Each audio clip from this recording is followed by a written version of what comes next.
Hi, thank you all for joining me on my review of Dr. Brian Dixon's book, Social Media for School Leaders, a comprehensive guide to getting the most out of Facebook, Twitter, and other essential web tools. Very long title.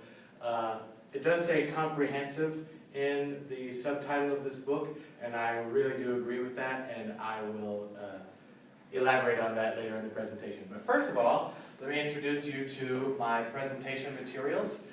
This is a Facebook page that I created sort of along the theme of the book, getting to know Facebook and social media and how to engage your school community with social media. So I found it appropriate to use Facebook as my medium for presenting today. So the first thing we're going to do is take a look at the book brief that I created on social media for school leaders.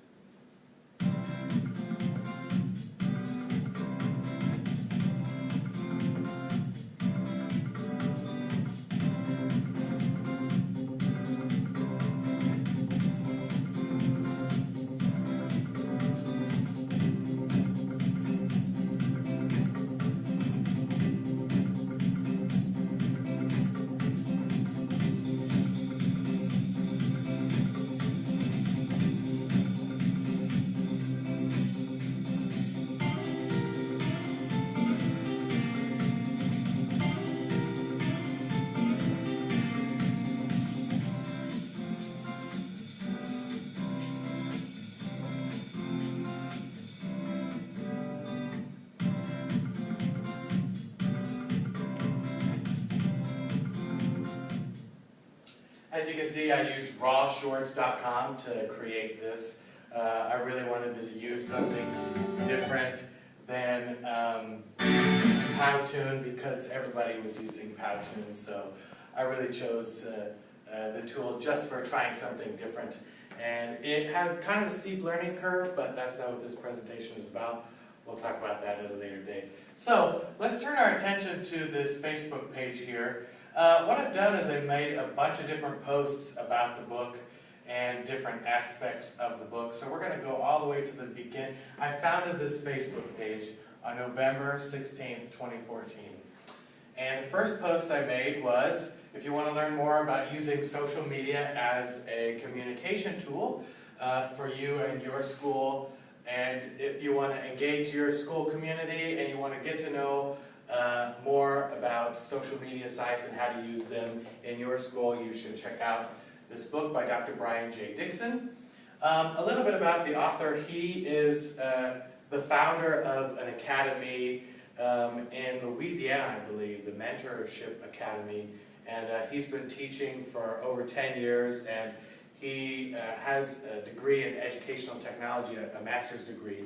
And so that's sort of the context of the author and where he's getting his information from. He's also currently the director of 2 different schools right now, so he's a very busy man. Let's see, one of the biggest things that I found in this book, that one of the best takeaways I thought, was the model that Dr. Dixon developed to sort of evaluate the technology tools, the social media tools that he was using in his schools, and how to evaluate whether or not they were good tools or not. So he developed this model called the Dixon Ongoing Social Engagement Model. I could only take a tiny scan of it. I couldn't find the chart online anywhere, so bear with me on this. What it is it gauges the level of social engagement. And it's, I would equate it sort of to the SAMR model, but with social media and instead of just technology in general. It starts with awareness, where you're just informing your audience of things, and goes all the way to advocacy, which allows your audience to lead projects and promote events and create new fans of your school or your project or event. And so, in the grand scheme of things, you always want to achieve advocacy. So there are a bunch of different tips in the book on how to do that and how to use these different social media tools to do that. And I will go into a few of those. Facebook is a really good tool. As you can see, I've used it here to present my material, but it's also a great tool to promote your school, events at your school, clubs in your school, societies, etc., etc. It can engage the community and beyond, and so it can be used to advocate for your school on a much grander scheme. And I know I've said that before, but there's a tool on Facebook that you can share posts, and so if your school posts relative content frequently, and your school's main audience shares that, then their friends will see it, and their friends will see it, and it becomes very relative to more than just your immediate community around your school. The reach is much, much broader. And considering the budget that your school has for advertising, I know in my hometown, my school has to advertise now because people in the surrounding counties have a choice in which school they can go to with no tuition fees. So they're advertising hard to get people to come to their school. And the budget might be small for advertising for your school because, especially the public school, didn't used to be an issue. But now Facebook sells ad space with very specific audience targets. So you can say, all right, run this ad, and I want it to go to people the age of 13 to 18, and I want it to be in Grant County. So it's very, very targeted way to advertise your school. Awareness and advocacy with Twitter, #EasyAsPie. Twitter can also be used to create searchable hashtags, and I know I've been an advocate of this before with the IU Tech hashtag, but it's really a great tool. If you have an event at your school or something, just a hashtag for your school that you make public and people know about this hashtag and start using this hashtag, you can search immediately on Twitter who's talking about your school and what they're saying. Let's go on a little bit. Here is a video that my high school did to promote their school, and they did it with YouTube, which is another social media tool that is addressed in Dixon's book here.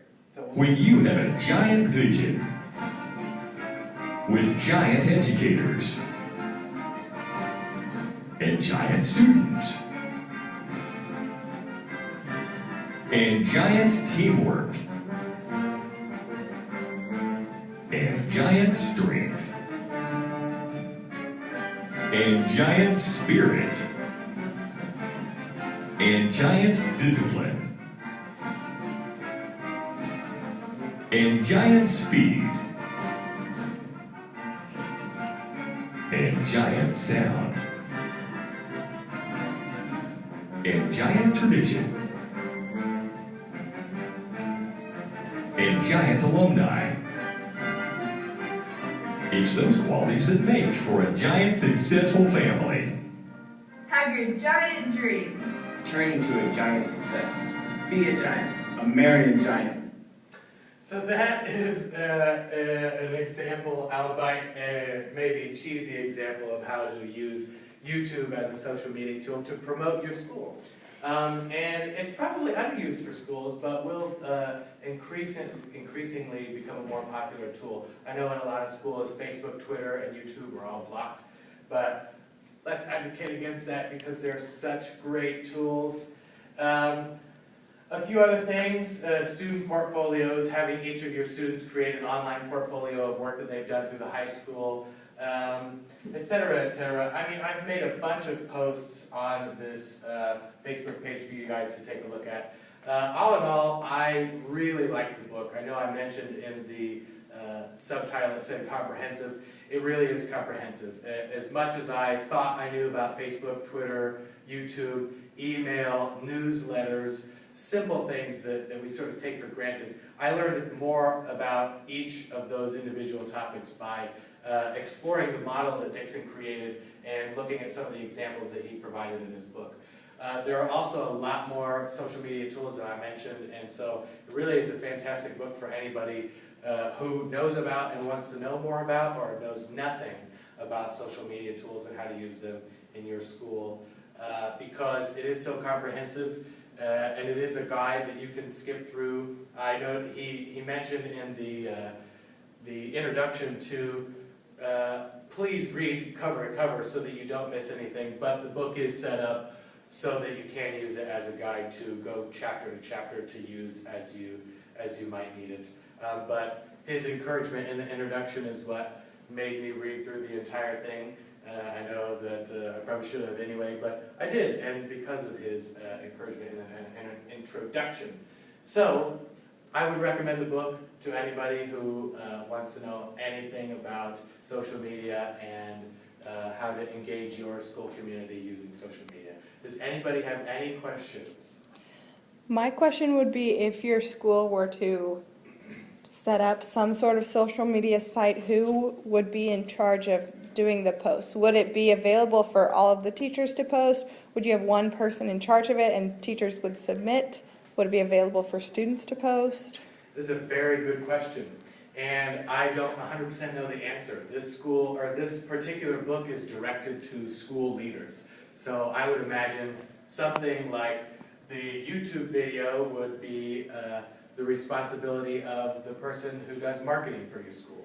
And I would think if you had an event for like Quiz Bowl or Spell Bowl, then that would be the English department. They would create a Facebook event or something like that. As to who would control like the Twitter and the Facebook, I would guess a tech coach. I would guess that would be their responsibility. But I don't 100% know. That would be my best guess though. So any other questions? Did that answer your question appropriately? It did, thank you. Thank you. So any other questions? Any of you else who are here? Thank you all for coming, by the way. None? Well, thank you all so much for coming, and I really do hope that you find the chance to take a look at Social Media for School Leaders, a comprehensive guide to Facebook, getting the most out of Facebook, Twitter, and other social media sites. Thank you very much.